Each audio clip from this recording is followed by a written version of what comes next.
Thank you. Please sit. We have about 60 minutes to solve the mystery of existence. So I don't want to waste any time.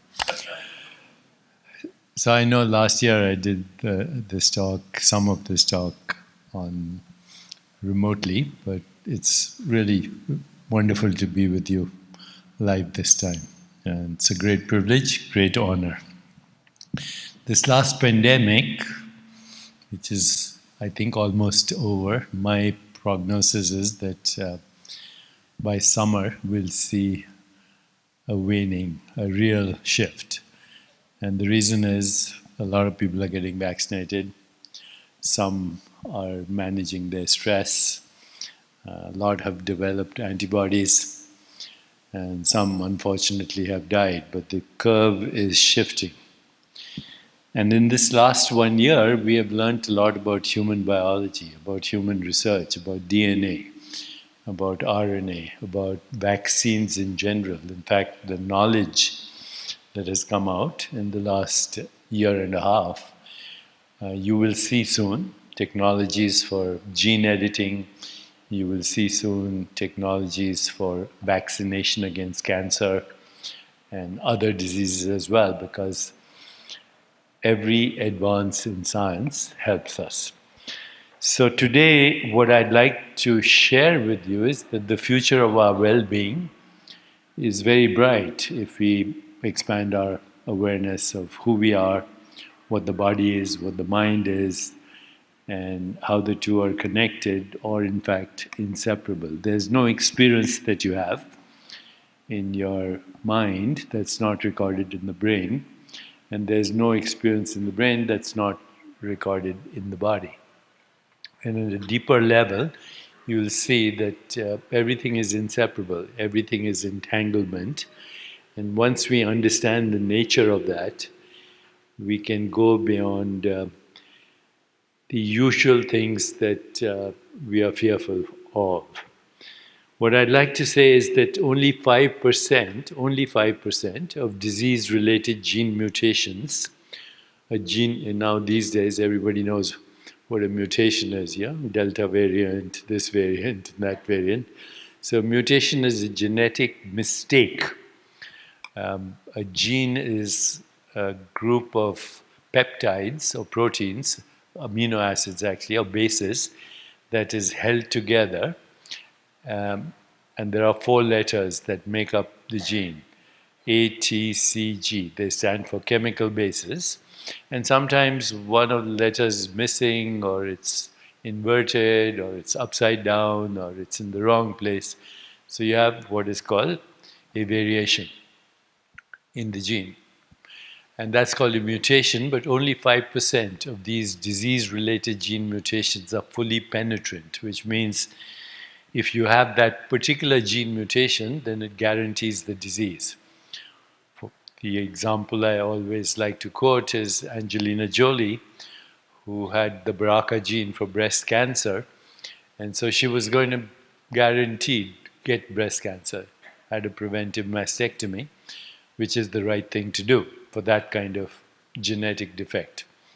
And the reason I mention this is that only 5% of illness is that kind, which guarantees disease. I'm not talking only of cancer, all diseases. Autoimmune disease, diabetes, metabolic syndrome, heart disease, cardiovascular disease, even cancer. 5% of genetic mutations guarantee the disease. The remaining 95% are preventable. So as we now learn more about the future of well-being, it's very clear that the future of well-being is going to be very precise. It's going to be very personalized, because we can look at everybody's genome and microbiome. So it's going to be precise, personalized, preventive.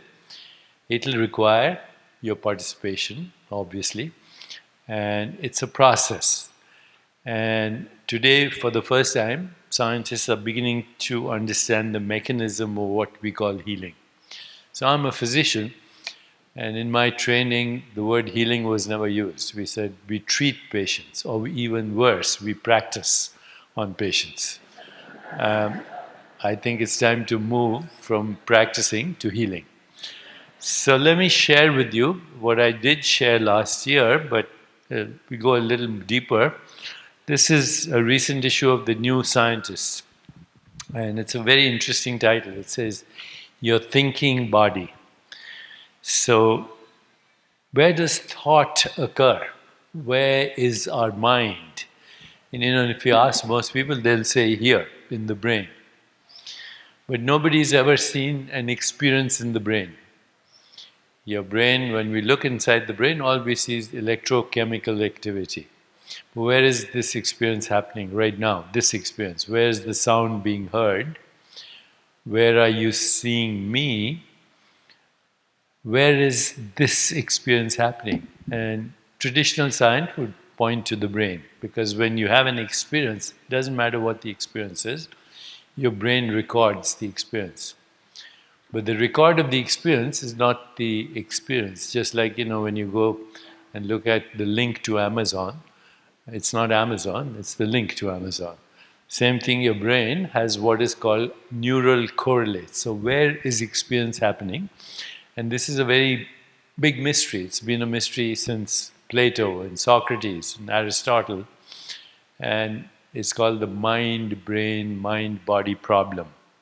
And more, we are realizing that experience is happening at a very deeper level of existence that we call awareness or consciousness. Even the brain is an experience in consciousness. So not only is your body thinking, your total body, but it's always in relationship to another mind or other minds. The mind can't be alone. So if you go to scientists and you say, can you give us a good definition, scientific definition of mind? Believe it or not, even mind conferences I go to, people can't answer that question. Is there a good definition of mind? Recently, some neuropsychiatrists have agreed on the following definition of mind. The mind is embodied, it's in the body, and it's relational. It's an embodied and relational process that regulates the flow of energy and information amongst living beings. So my mind right now is connecting to your mind, I hope. And if you nod just now, then your mind is connecting to me. And so our minds are now connected, which means our brains are connected as well. And this phenomenon is called resonance. Minds that are thinking of the same topic, that speak in the same language, that have similar cultures, similar history, they get entangled. And so there's no such thing in an isolated mind. In fact, when you feel that you're isolated, you're separate, then your mind goes through fear and anxiety and hostility and anger and guilt and shame, and ultimately leads to depression, which is now today, anxiety, depression and inflammation have become the most common pandemic of our time. So even during COVID-19, during this pandemic, more people were dying in the world from suicide. In Japan last year, there were more suicide deaths than COVID-19.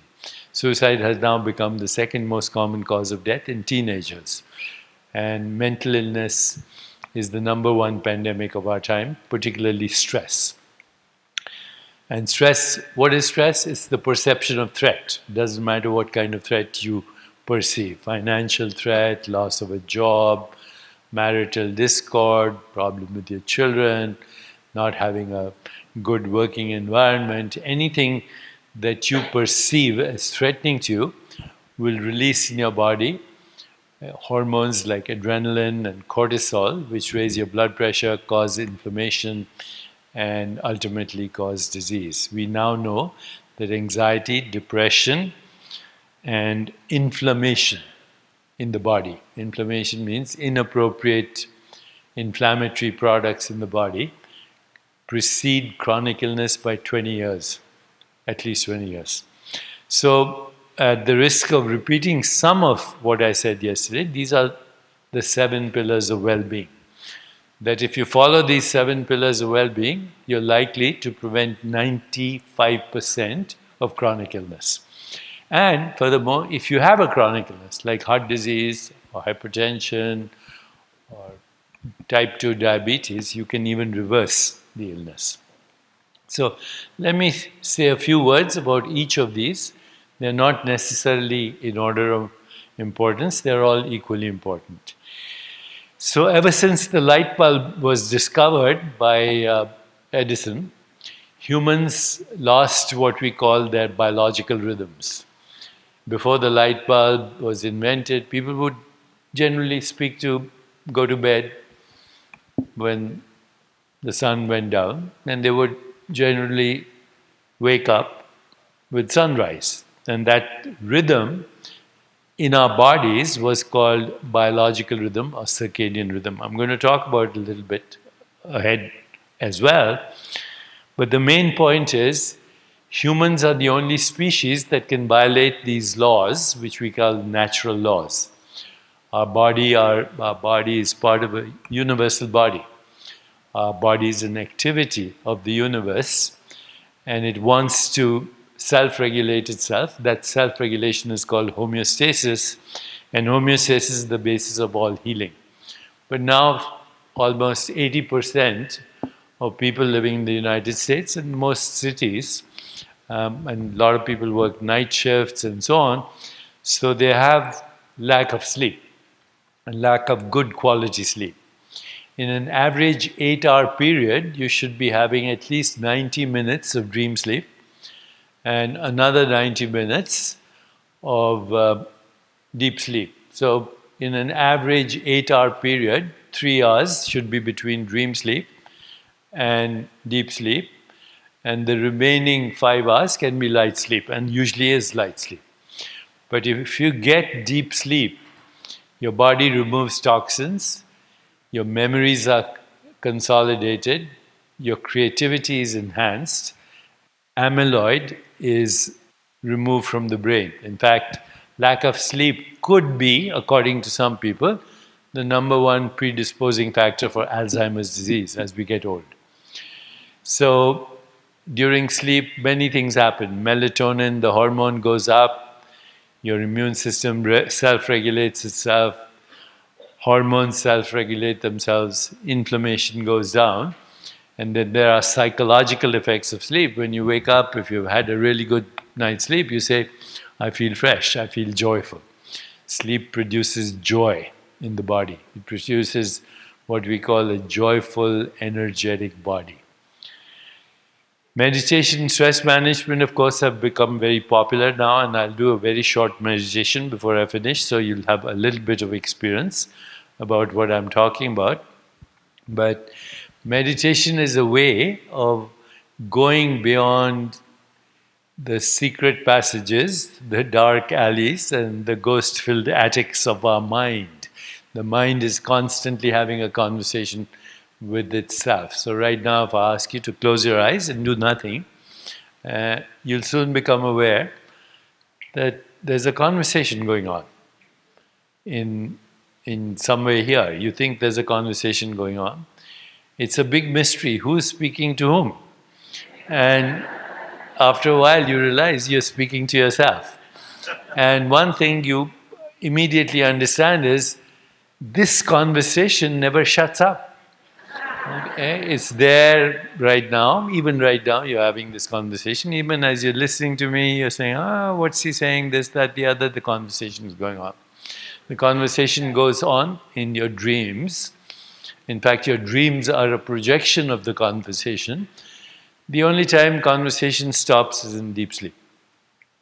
So this conversation that you're having with yourself all the time is called the internal dialogue. If you've read Carlos Castaneda and his writings, a great Mexican-American anthropologist, he introduced this word, internal dialogue. You're having a dialogue with yourself all the time. And that dialogue is about past, it's about memories, it's about past experiences. And past experiences also have the capacity to create imagined future. So you remember the past, you imagine the future, some things you imagine that are pleasurable, something you imagine stressful. This internal dialogue in Eastern wisdom traditions is called karma. Karma is just the internal dialogue which is interpreting past experiencing and imagining future experiences. So the projection of this internal dialogue is your physical body. If you close your eyes and you think some negative experiences that happen to you, your body feels uncomfortable. If you think of some pleasurable experiences that happen to you, then your body feels comfortable. But those are both the projections of the internal dialogue. So in Eastern wisdom traditions, in Buddhism, etc., the physical body is frequently referred to as the karmic body. It's the projection of karma. But behind the karmic body, beyond the internal dialogue, is something else. It's not your mental body, but what spiritual traditions would call the soul body. And the soul body has no dialogue. It's just quietly, silently aware of whatever is happening. Rumi, the great Sufi poet, said, God's language is silence, everything else is poor translation. So when you get to that silent part of yourself, you go beyond the karmic body, you enter the bliss body. And that also happens in deep sleep, but it also happens with meditation. Of course, there are many ways to manage stress. The most important we are learning now is something called vagal stimulation. So the vagus nerve is the opposite of the sympathetic nervous system. Right now the world is on stress. So that is called sympathetic overdrive. The vagus nerve is the opposite of that. It is called the rest, rejuvenate and healing nerve. It's the 10th cranial nerve. It goes from your brain, your midbrain. It influences your facial expressions. Somebody is looking happy or frustrated or angry or nervous, you can tell by their facial expression. It also influences the tone of voice. So you can tell by listening to a person's voice, is this person agitated? Is this person relaxed? Did they have a good sleep? Do they have a hangover? All these things are now predictable just by listening to the tone of the voice and watching facial expressions. But then the vagus nerve goes and influences how deeply you're breathing. It influences what is called heart rate variability, which is the best measure of whether you're healthy or not. And then it goes right through the diaphragm and it innervates or goes to every organ in the body where it decreases inflammation and it influences the genetic information in your gut, which is called the microbiome, which is 99% of genetic information in the body.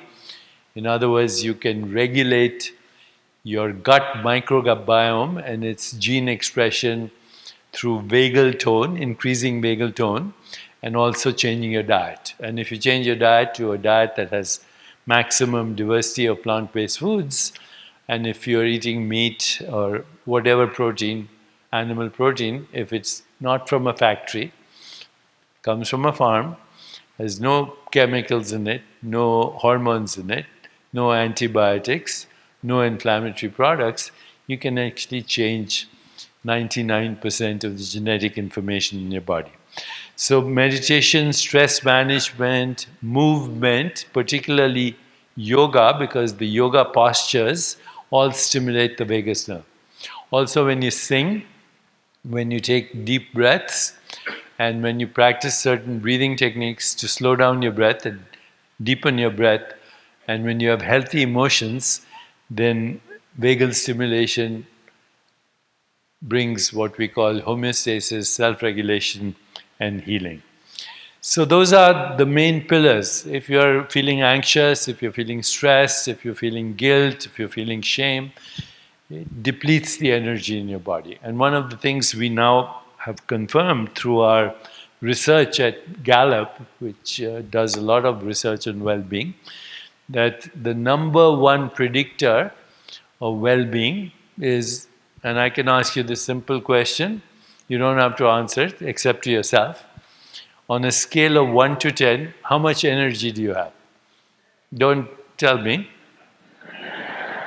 But if internally your intuition says 8, 9, and 10, you have lots of energy. 10 means you have all the energy you need to do everything you want. 1 means you don't even want to get out of bed. So if intuitively you score 8, 9, and 10, you're thriving. If intuitively you score 6 and 7, something is wrong in one of these pillars. And if you score less than 5, not only are you struggling, you're suffering, and you probably already have a chronic illness. So how we feel, energetic, how joyful and energetic our body is a measure of all these 7 things. Emotions like empathy, which is feeling what another person feels. Compassion, which is the desire to alleviate suffering. Joy, equanimity or peace, these actually bring about self-regulation in the body. On the other hand, when you feel disconnected from life, so much so that some people want to kill themselves, that means no connection with the exuberance, the lavishness, the abundance of existence, that leads to inflammation. So this is why I wanted to mention these biological rhythms again. It's not just the circadian rhythms. You're part of the symphony of the universe. So seasonal rhythms, gravitational rhythms, circadian rhythms, and there are many other rhythms, ultradian rhythms. We have biological clocks in our body, and these biological clocks want to tune in to the cosmic symphony. What is the cosmic symphony? It's the activity of the universe, which is music, literally. We call it universe, which means one song. And even though we can't hear the song, our body is dancing to the universe. And when we stop dancing joyfully with each other, and we stop dancing to the music of the universe, our body complains.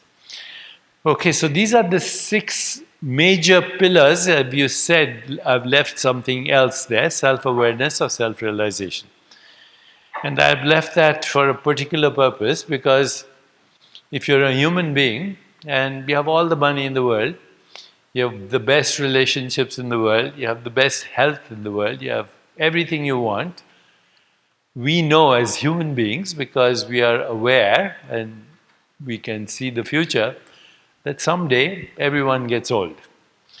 Okay, if they're healthy, then you will grow old. At some point, that means infirmity, and at some point, that means death. So old age, infirmity, and death are universal for everything. Anything that's born has to die. But other animals do not fear this. We do. Human beings fear the mystery of death. And they also don't understand the mystery of life, because, after all, we are the only species that asks these questions. Who am I? What do I want? Does God exist? What happens to me after I die? Do I have a soul? And this is why every culture has had its own theology, its own religion, its own spirituality. But actually, if you go to the spiritual experience that is common to all religions, it's only 3 things. One is you actually have the experience of your soul. You actually have the real experience of that part of you which is not subject to birth and death. You also have the emergence of what are called Platonic values, named after Plato: truth, goodness, beauty, harmony, love, compassion, joy, equanimity. And the third thing you experience is the loss of the fear of death, because your soul, as I said, is not subject to birth and death. This is the basis of every religion. Jesus had this experience. Before Abraham was, I am. Moses asked God, what's your name? God says, I am that I am. Not I am Moses, or, but Jesus says, before Abraham was, I am, reflecting a deeper reality. And the same thing with the Buddha and all the great teachers of the wisdom traditions. So now, I've spoken to you about physical and emotional health, but now this is a slide of total well-being, which is based on some of the scientific data that we have from Gallup organization. So the first thing you see there is career well-being. Career well-being, how happy are you in your profession? And you could ask the same question on a scale of 1 to 10, how happy am I in my daily work? And if you score 8, 9 and 10, you're thriving in your profession. If you score 6 and 7, something is making you unhappy and you're struggling at work. And if you score less than 5, you're suffering and you could have an illness. So this is very interesting data. Career well-being is dependent on many factors. If your boss or your supervisor ignores you, you're likely to be disengaged, and the likelihood of disengagement is about 45% if your boss ignores you. If your boss, he or she, doesn't ignore you but criticizes you, actually you get better. People would rather be criticized than ignored. Because when you're ignored, for all practical purposes, you don't exist. And when you're criticized, at least somebody is noticing you. Okay, so human beings want to be noticed. But if your boss or your supervisor notices one single strength that you have, rate of disengagement falls to less than 1%. So in the United States, we now know that about more than 20% of people who come to work are not only disengaged, they're actively disengaged. Actively disengaged means they come to work, not only are they unhappy, but they come to work to make other people unhappy. Because, as we know, misery likes company. So, disengaged and actively disengaged workers account for about $300 billion of lost income in our economy. So what's a good work environment? A good work environment is where everybody complements each other's strength, like a good soccer team. Everybody has a different job, but they all complement. A good sports team, they all complement each other's strengths. So where people complement each other's strengths, where there's shared vision, where there's emotional and spiritual bonding, that is a very healthy work environment. And what we're learning is the maximum diversity of gender, maximum diversity of ethnicity, maximum diversity of talent, shared vision complementing each other's strengths, and you have a great business. And I'm now on the board of several institutions, and we have a non-profit called Just Capital, Just Capitalism. And what we find is, if people in the workplace are happy, if everybody in the workplace is happy, then obviously customers will be happy. And if customers are happy, then obviously investors will be happy. And then if investors are happy, obviously the business will be successful. So this is something to do with what we call career well-being. Similarly, social well-being. Social well-being means family, friends. If you have a happy friend, your happiness score goes up by 15%. But if your happy friend has a happy friend whom you don't know, it goes up another 10%. And if a happy friend has a happy friend, it keeps going up. So more happy friends you have, you'll be happier. And this is true of other things. If you're a smoker, you'll hang out with smokers. If you overindulge in alcohol, you'll hang out with people who overindulge in alcohol. If you're overweight, you're likely to be hanging out with people who are overweight because they all have the same eating habits. So social well-being means Do you have a system, friends and family who care about your health? And if you care about their health, and if you have the intention to make everyone happy in your social network, you will be a healthier person as well. So today, again, social science has discovered what they call the happiness formula. Believe it or not, there is such a thing, okay? So what is the happiness formula? In short, it says that only 10% of your happiness comes from outside circumstance. Only 10%. Outside circumstances includes money. So if you win the lottery, will you be happy? Yes, very happy. But about 6 months, your happiness will plateau. In 1 year, you'll be back to the kind of person you were before you won the lottery. In 5 years, you may be meaner because now you are very important. I won the lottery, I'm a millionaire. There are two kinds of miserable people. Some that are extremely rich and some that are extremely poor. Okay, because the extremely rich and the extremely poor, their identity becomes money. So they confuse net worth with self-worth. They confuse their selfie with their self. And this has now become an epidemic. This has now become an epidemic in modern society. 10% of your happiness comes from outside sources. What about the remaining 90%? 50% of your daily happiness experience comes from what social scientists call the set point in the brain.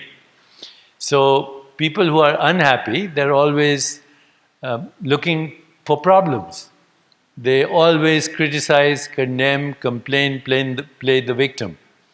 People who are happy, they see the same situation and they're looking for an opportunity. Doesn't matter what the problem is. Pandemic, see what happened. Vaccines got created, Zoom became popular. Now everybody is looking at artificial intelligence and understanding what is biological sustainability. The pandemic was an opportunity for many people. So whenever you see a problem, if you ask yourself, what is the opportunity? Sooner or later you'll see it. And that makes you a happy person. 50% is just attitude. The remaining 40% depends on the choices we make every day. So there are two kinds of choices we make every day. One is a choice for personal pleasure. Alcohol, sex, food, entertainment. Do those choices make us happy? They do. But any choice you make for pleasure is transient. It lasts for a few days. And then you have to do the same thing again. You bought a nice new iPhone and now 6 months later you want to buy iPhone 11 or 12. People who buy jets, they want to buy the next jet. Nothing that you do merely for pleasure will make you permanently happy. What makes you happy is what is called fulfillment. You have meaning, purpose in your life. And the fastest way to be happy is to make one person happy. And how do you make them happy? One person. Give them attention, which means listen to them. Affection, tell them you care and mean it. Appreciation, notice a good quality. And acceptance, don't try to change them. I call these the 4 A's of happiness. Attention, listening. Appreciation, being grateful. Affection, being loving. And acceptance, don't try to change another person. It's hard enough for you to change when you want to change. Okay? So expecting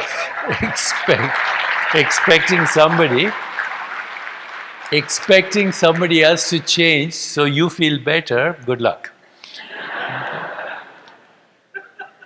So try this tomorrow or even tonight. Send somebody a message. I'm here for you. I love you. I accept you just like you are. Count on me. I am grateful to you. One person. Tell them to send that to one other person. and that person to one other person, I promise you, you'll soon create a pandemic of happiness. Okay?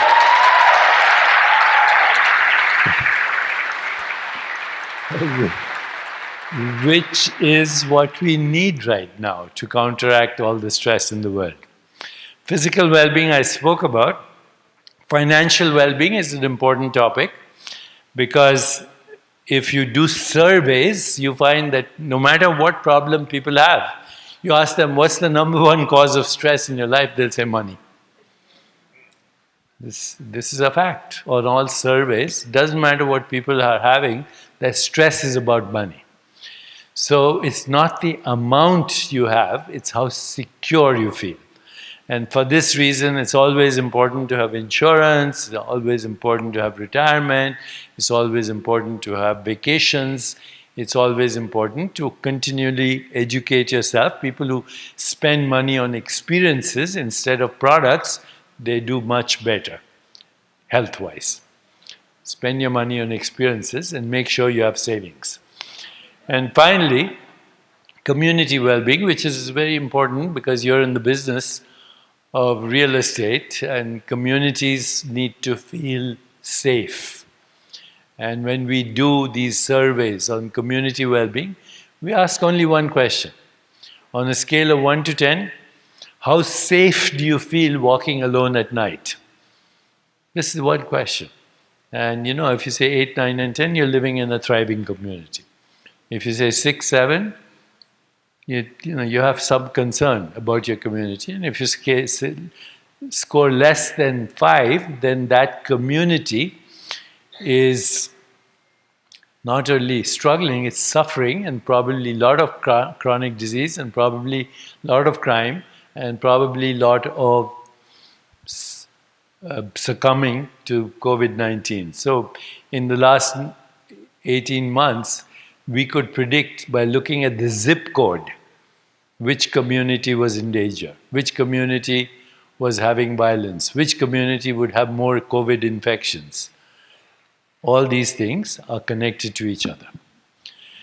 So with that, I want to show you just a little bit of research and then we'll go into something deeper.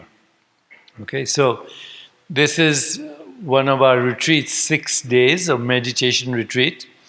And we worked with a lot of universities, including UCSF, University of San Diego, Harvard, Mount Sinai. And we found that in 1 week of the meditation experience, all the genes that are responsible for healing and self-regulation, they went up. Some went up 15 times baseline. All the genes that were responsible for inflammation, for Alzheimer's, for cancer, for chronic disease, they went down. So this study was called Self-Directed Biological Transformation. And we published this study in a major impact journal called Nature from England. And it's now been replicated with similar results by other institutions. In this study, we also saw an increase in the level of the enzyme which controls your biological clock, genetic clock. The enzyme is called telomerase. And this study was done in partnership with Elizabeth Blackburn from University of California, San Francisco. And we found a 40% increase in the enzyme that regulates your biological clock. Elizabeth Blackburn herself was shocked. She had never seen this ever. And she ended up writing a book about it. And then many other people at our own institution reproduced these studies many times over. And basically what they show is there's regulation of the stress response, there's increase in gene expression for self-regulation and healing, and these effects are called epigenetic modulations. So epi means above the genes. So above your genes, there's a sheet of proteins. You see those blue balls, and your DNA is wrapped around them. And every experience we have, including this experience, any experience, mental experience, perceptual experience, dietary experience, dreams, sleep-wake cycles, it modulates minute by minute what is happening in your genes. Your genes are listening to every experience you're having, moment by moment. But you only have 25,000 human genes. So, when you were conceived, you had 25,000 human genes, which are half by your father, give you, and half your mother. Now, those genes you can't change. It's like a deck of cards that your parents gave you. But you can improve their activity, which is what we did with this research. We improved the activity of those genes. That's 25,000 genes. You have 2 million extra genes which are not human. They are bacterial genes. They are found in the earth. And they're called the microbiome. So 2 million to 20 million microbial genes in the body. We receive them as the second inoculation. So the first inoculation is your parents gave you birth, or gave you the genes. The second is when the baby comes into the world, it is covered by its mother's vaginal secretions, it swallows them, it inhales them, and this results in the implantation of 2 million to 20 million genes, depending on where you live. So if you go under the ground in the Amazon, in Brazil, under the ground, in 1 teaspoon of soil, you'll find more genetic biodiversity than the entire planet, including the rainforest. That is the gold mine. The genetic microbiome in the soil, which we have destroyed because of industrial food production. So 30% of the microbiome has disappeared in Western societies, in urban societies. But you can refix this by going on a diet that has maximum diversity of plant-based foods. Maximum diversity of plant-based foods. If you have time, please look up this website. It's called the Periodic Table of Vegetables. It gives you everything about plant-based diets, including recipes. You can change in 6 weeks your entire gene population, 99%. And if your body is a printout of your genes, you can reinvent your body. And I'm not exaggerating this. This is what I was doing during the pandemic. And literally, I reinvented my entire body in less than a year. And you can do it too. Through epigenetics, through diet, through vagal stimulation, and all the things that I mentioned. So these studies have, as I said, been published now in many institutions. I will not bore you with all the details, but recently I also launched a meditation program on Fitbit, these devices, and you could see in real time how meditation changes everything, including your breathing rate, your body temperature regulation, heart rate variability, stress responses, and you can see the effects instantly.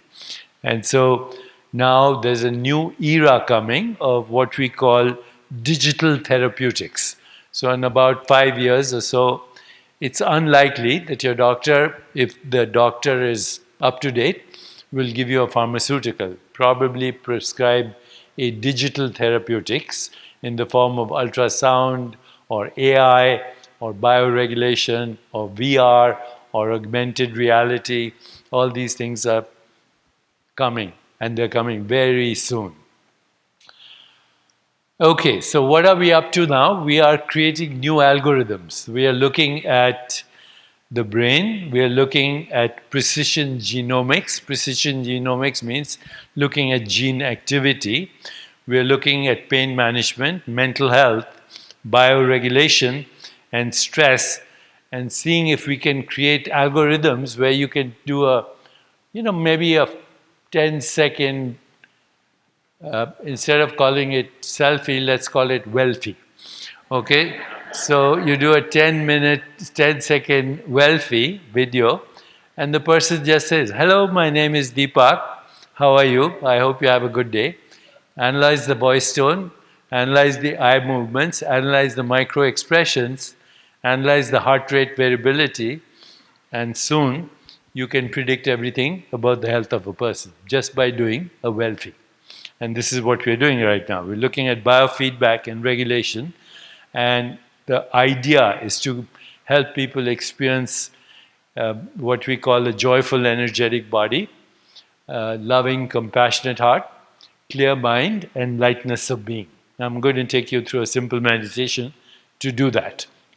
That as we do that, we can look at the connection then between emotional, mental, and physical well-being.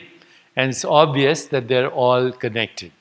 And when we intervene through yogasana or through emotional well-being or through breathing techniques or meditation or through even self-inquiry, you can actually learn to consciously regulate every activity in the body. So now there are a new term that scientists have introduced. It's called interoception. Perception is looking at the outside world. Interoception is looking at the inside world. The more you become with your bodily sensations, with your emotions, with the images in your mind, with your feelings and emotions, the more you develop the ability to regulate your body with basically intention. So now I'm going to show you some very interesting pictures, and let's see at the end why I'm showing you these pictures. So how many people can see a young Mexican riding a horse with somebody sleeping on the sidewalk? How many people can see that? And how many people can see an old man with a beard? So which is it? Which is it? It's neither. It's a bunch of colors. That's all it is. Okay? But the meaning you give to the bunch of colors creates the perception of an old man or the Mexican with the hat on the horse. The meaning. Our perception, visual perception is that right now, if you look around the room, everything you see that you call an object is actually a color. You see, and the color and the shape and the form go together. My shoes are different color than this. This is different color than this. This is different. And that is different. Color is all you experience visually. When you give it meaning, that becomes a shoe. This becomes a pair of jeans. This becomes a microphone. What is true of visual sensation is also true of auditory sensation, taste. These are all acquired meanings. You say you like Mexican food. Maybe you don't like Chinese food because it's an acquired taste. Tastes are acquired, smells are acquired, colors given meaning become objects. In other words, in every moment you are projecting your reality as the outside world, and you're calling it the outside world, but it's a reflection of meanings you're giving to perceptual experiences, which are an activity of your own consciousness. How many people can see two horses against the backdrop of sun and sky? And then you can also see a woman with beautiful locks. Or you can see two horses. Meaning. Otherwise, it's a bunch of colors. Now please stare without blinking at the 4 dots in the middle of this figure. You see those 4 dots? 1, 2, 3, 4. Please stare without blinking.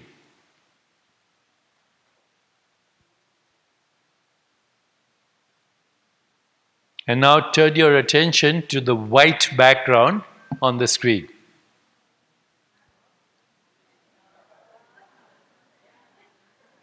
Now, how many people saw Jesus? And how did you do that? You projected meaning to the screen from a subconscious level. Now look at this woman and look at her nose, stare at the dots again.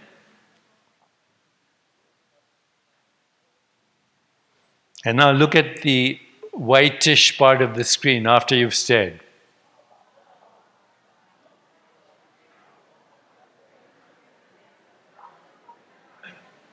The projection of meaning.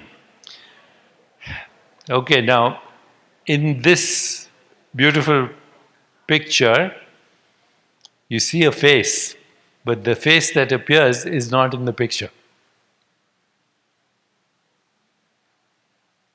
There's no face in the picture. It's a projection given meaning. All you see is those animals and a tree and the sky. So at this moment, we are doing better biometrics and looking at providing how we change meaning to experience and how we touch on what is called fundamental reality. In the remaining 8 minutes, if you like the idea, I'd like to take you through a brief meditation. Would you do it like that? Okay. So, please sit comfortably. Put your feet firmly on the ground. Keep your hands open in your lap. Use your backrest so you're comfortable. And please close your eyes. And we start this meditation with observing the breath, which was the first mindfulness practice of the Buddha. And as the Buddha observed his breath, he realized that we don't breathe, we are being breathed. Breathing is spontaneous. It arises, you experience it, and then it goes away before it arises again. Then you experience it and it goes away. And the Buddha said every experience is like that. It arises, you experience it, it goes. And you don't hold on to it, because if you hold on to it, you will suffocate. So just from this breathing practice came the expression, let go and flow. Let go and flow.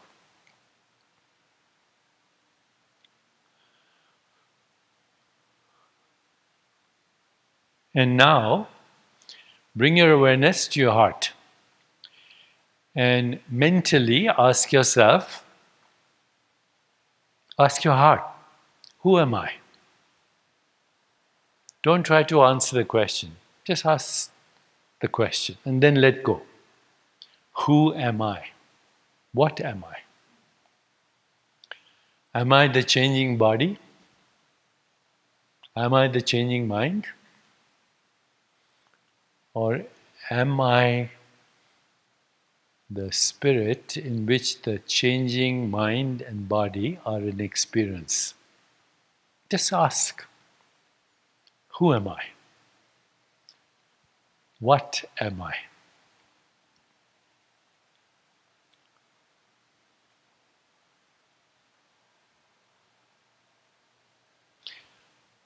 And now, please mentally ask the question, what do I want? What is my deepest desire? Once again, ask and then let go. This is the meaning of the biblical phrase, ask and receive. Ask and receive. What is my deepest desire? What do I want? And receive any sensation, any image, any feeling, any thought that spontaneously comes to you. What do I want? What is my deepest desire? Ask, let go, receive.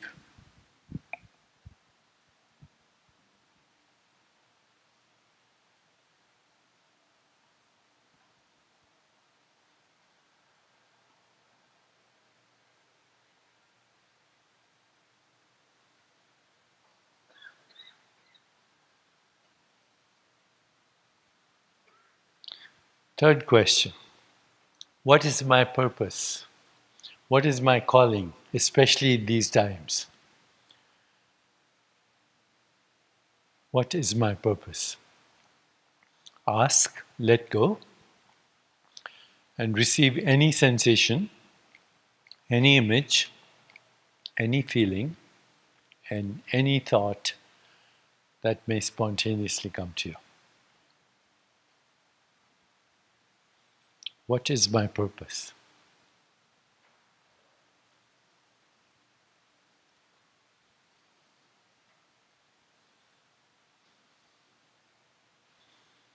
And finally, ask yourself, what am I grateful for?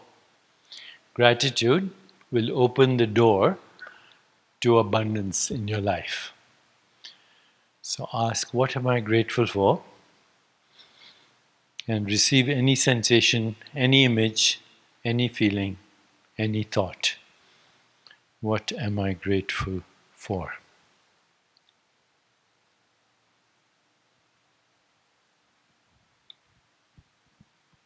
What am I grateful for?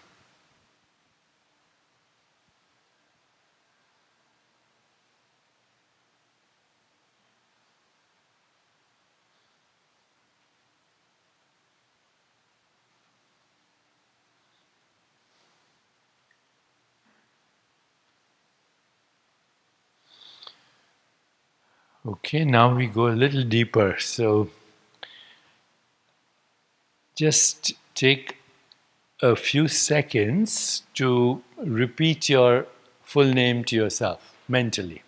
I am Maria Gonzalez. I am John Smith. Just repeat your name to yourself.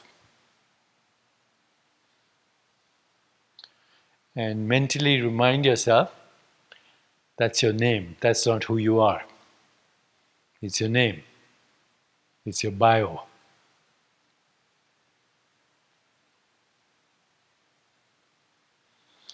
And now drop your last name and repeat only your first name. I am Maria. I am John. And this time, bring into your awareness some of the most joyful moments of your life, especially when you were a child and you were playing. See if you can summon up joyful childhood memories.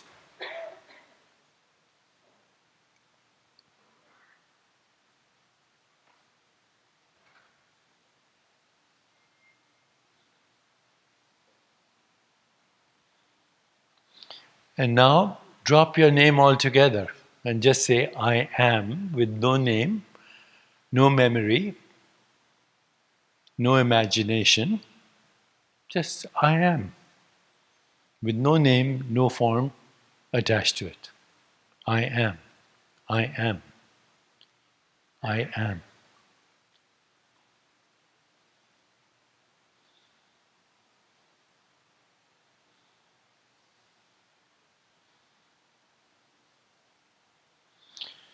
And now if you want, replace I am with the mantra. Mantra means instrument of the mind. And the mantra is aham. Aham is the vibration of existence. Aham. So just mentally repeat the mantra.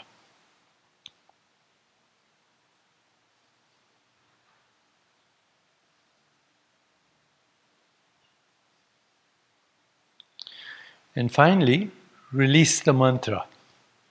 And just be aware of your own presence. Just be aware of being. Just be aware of being aware.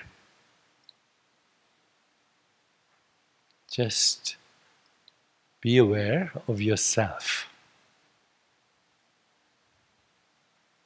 Awareness has no name, no age, does not exist in time, but it is what we call the soul.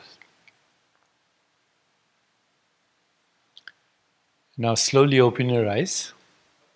Open your eyes. And as you're looking at me, listening to me, turn your attention to that which is listening. Turn your attention to the listener instead of this. that still presence is your soul. Carry that presence wherever you go, and you will find freedom. Thank you.